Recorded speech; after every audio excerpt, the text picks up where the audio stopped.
everyone, welcome to our channel. This is class 5.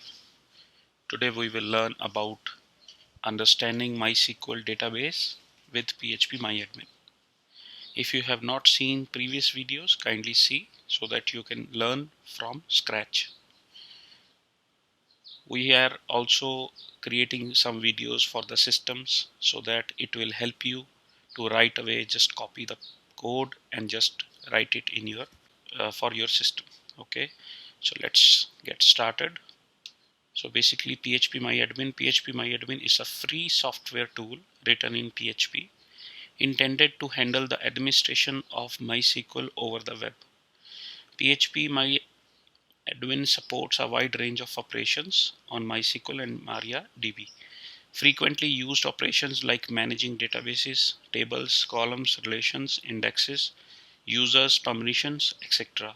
can be performed via the user interface while you still have the ability to direct execute any SQL command. Okay, so basically this is like a software, okay, free software, open source, which we can use it to create databases, manage databases, okay, tables, columns, relationship between them. We can create indexes, we can give permissions, okay, all these things we can do it in GUI. Okay, there is no need to write the commands in a command prompt, so it's better you can use directly like a graphic interface. Okay, we will see in the video. Let's try to learn about the MySQL database. This is very important, guys. A database is a structured collection of data. Okay, MySQL, the most popular open source SQL database management system, is developed, distributed and supported by Oracle Corporation. MySQL is an open source relation and database management system, RDMS. Okay, RDBMS. MySQL is a database system that runs over a server. Okay, MySQL uses standard SQL, structured query language. So basically, it uses structured query language commands. Okay, where you can perform, for example, you want to get some data or you want to display some data. Okay, so all these things we will do in our further classes. Okay, so let's try to see the demonstration. Okay, so first, as I said before, that I'm using Mac. Okay, so how I can open in Mac? First I need to install XAMPP. If you have not seen the video, kindly see my previous video. We have installed the XAMPP in my Mac. If you have desktop, you can also install. There will be little difference between them. So I will just open the XAMPP first. Okay, so once it opens, guys, you can click on manage server. So here we will start the Apache. Okay, to start the websites, okay, of PHP, which we will make it. And this is a database, MySQL. I will also start it. Okay, I will just wait for maybe 10 to 15 seconds. So once it is started, we will see it's running. So we can directly go to our browser. Okay, so we can write it localhost. Okay, if I write just a localhost, so automatically the dashboard of XAMPP it opens. Okay, so here you can click on PHPMyAdmin. So this is a PHPMyAdmin. Today we just studied about it, but we will just thoroughly go through the tutorial, through the demonstration. So basically you can see PHPMyAdmin, it has some databases in the left side. Okay, and in the right side there are some options like databases, SQL, status, user accounts, export, import, settings, replication variable, char sets and more, engines and plugins. Okay, so basically this is the first page of the PHPMyAdmin. Okay, if you want to create any database, what you need to do, there are two ways. One, this, you can click on this one, new. Okay, it will create a new database, or you can click it here, all databases. You can just write a name here as well. So if I click here as well, if you could see, it will open also the same screen. Okay, either you click here or here.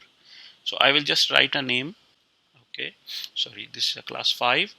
So then I will choose the char set, which encoding you should use. Okay, so for the mostly projects, the default is this one, UTF-8 MB4 underscore journal underscore CI.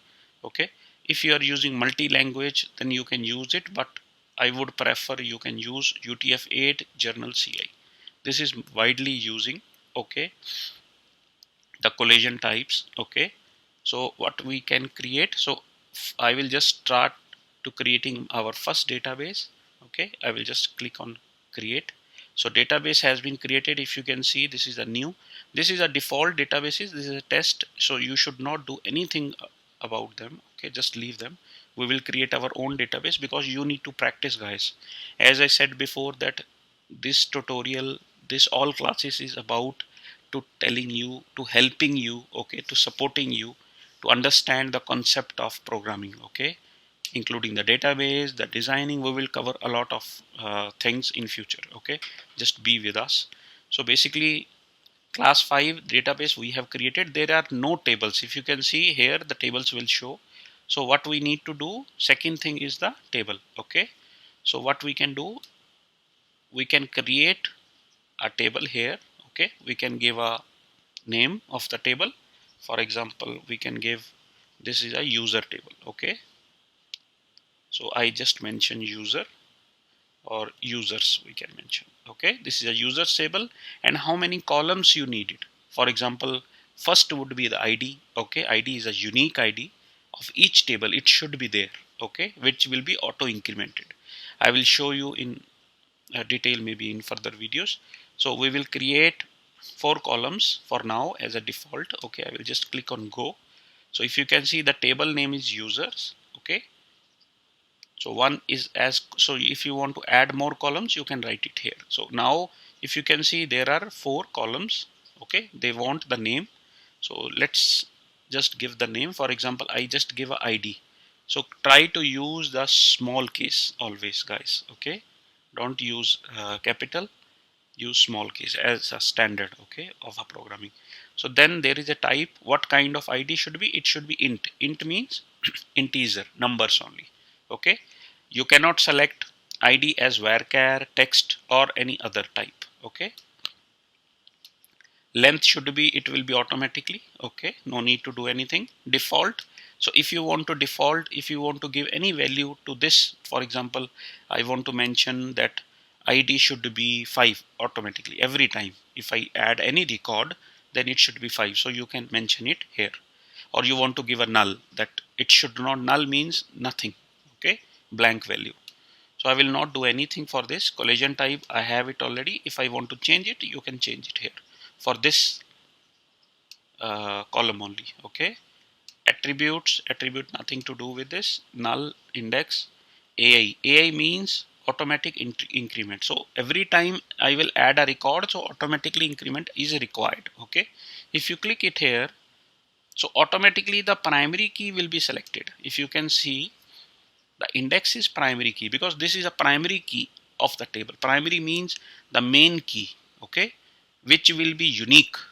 Okay, every time you add, for example, you add 5 records, so every column has their unique key. Like first one will be 1, then 2, 3, 4, 5, unique. Okay, the other things can be common. For example, school name is common between 2 students. Okay, so I will show you, maybe in the demonstration you will get a more idea. So I automatically, it is primary key. When I selected auto increment, this is must. Okay, so then I will just select, for example, see date, current date. So I will just mention the current date because I want, for example, somebody is adding some record in the table. Okay, and I want the current date, same date, means when he has added. Okay, so I will just choose it here. There is a default timestamp in the date and time section. Timestamp means that the same time when he will add the records. Here length no need. Okay, and the default value, as I said, current timestamp. Automatically the value here, whenever they will add it, it will be current timestamp. Okay, the current time it will display. I will show you also. So nothing to do other things. Okay, the next thing is we will just mention, for example, username. So I will just add name. Okay, name is a varchar we will select. Why varchar? Varchar means it can be a number. Okay, it can be a character, alphabets. Okay, so if you select text type, you can also select text as well, but I would recommend you to choose varchar, because sometimes some characters will include all here. In text, sometimes some things are not coming well. So I would suggest use varchar for the name, and you need to give a length as well. Okay, so for example, you can give 256, so it will be 256 128, so you can give it like this. Okay, you can also give it 200, it's fine, but as per the standards we will learn, so you can give it standard number 256, because it will not increase the length of name, because it will not bigger. If you think the name can be very bigger, so you can give like uh, 1 to 5 6 you can give it. Okay, 1 to uh, 1 to 2 4 you can give it. Okay, this is depend upon you. So as a standard we are just giving 256. Okay, if you have a character limit less and the name value will be more, then it will not display. Okay, it will not save because it has a limit. Okay, so then the default value, if I will add every time name value, it's fine. If I will not add, what will happen? So it's always better choose a null. That default value will be null automatically. It means if I have not entered the name of the user, it will automatically a null. Null means blank, nothing. Okay, if you will not choose, sometime it will give a error on the latest PHP. Okay, so always choose a null. Okay, for these fields, for the characters. Okay, nothing to do rest. So let's see name. This is class, so I will just add a class. Class is also int, like class 1, class 2, class 3. Okay, I can give it, or I can put a grade.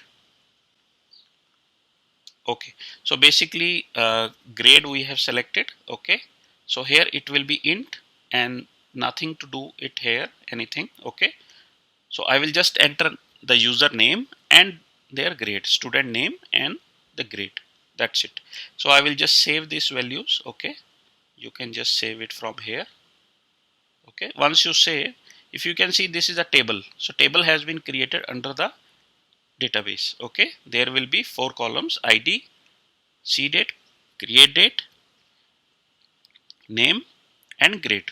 Okay, the types are also showing what kind of fields it is. Okay, and the null value. Okay, all is showing here. Okay, if you want to change anything, you can click it on change, or if you want to drop means delete. If you don't want grade, you can click it here. It will ask you, do you want to delete? Okay, delete. Okay, so this is the concept for this. We will further learn more about databases. Okay, and you can also give the unique key. If something you think that it is a unique, you can also give it unique key. We will learn for further more classes. Okay, about all the things. Create a one more table. Okay, we will just try to link between them. Okay, that is called relationship. So this is the same table I selected. Okay, what I will do, I will create in here new. So it will ask a new table. Okay, I will just select first one is the users table. Okay, and then this is a school table. So I will just relationship between both of them. That okay, we will create a relationship school. So school first, as I said, id, then c date. Okay, and then name. Name means school name, so I will just mention s name. Okay, as a shortcut. So id, I need to select it automatic increment. Automatically it is a primary key. This will be a timestamp. Okay, and default value is timestamp, and s name is a varchar. Okay, length I will give 512, because school name can be bigger. Default will be null. Okay, then I will just write user id, so ref. So I will just mention ref, like a reference. Okay, I want to link this id. Okay, with the user table, I want to create a relationship between them. so that I can access the other fields. Okay, so what I will do, it will be int. Okay, and there in the index I will just click index, because I want to index, create an index. Just create, go. So user ref id, it will be linked with this user table, so both table will be linked together. Okay, through this id. Okay, I will just click save. Okay, if you can see, this is the index key. Okay, and I want to link it with this id. Okay, so that I can access the school name, that what was the school name. So I will just click on the database. Then here, if you click on designer section in the more, okay, just click in show and hide tables. So both tables are here. Just place it on the top and then just create a relationship. So I want to create a relationship from user table ID. It should be ref ID. Okay, and then on delete it should be cascade, means both should be parallel. If I set null, for example, one table delete the ID, second table, what would be the data? It should be null, nothing should be there, or no action, it should not have anything, or it will be restrict that you cannot delete any ID. So I will just cascade. Cascade means if I delete this ID will also be deleted. Okay, the same row it will be delete here as well. Okay, on update as well, cascade. Okay, if you can see this green line showing, there is a relationship. Okay, this is our relationship. How it will be used? So if you can see in the school and users table, let's try to add a data. Okay, in the user table first, I will just go to insert. Okay, for example, name of the student, for example, Rohit. Okay, and grade is 1. Okay, then Paras. Okay, we are just inserting the data into the table. We can insert directly from here or from the PHP file as well. Okay, grade 2. Okay, I will just save it. 2 records only. Okay, if I click on browse, you can see 2 records are being saved. Okay, so Rohit and Paras. Let's try to enter a school name. I will just insert. Okay, so this is school name is, for example, Modern International School. Okay, if you can see here, user ID, ref ID, if you click it here, see, automatically the names of the user are coming because we linked it together. We created a relationship between them. Okay, so for example, this school is related to whom? Rohit. So I select a Rohit, automatically the names are coming. So whatever names you will create in user, automatically it will come it here. This is the best benefit of the relationship, and we will use in future classes. Okay, so Rohit, and next school is private school. Okay, and next one school is Paras.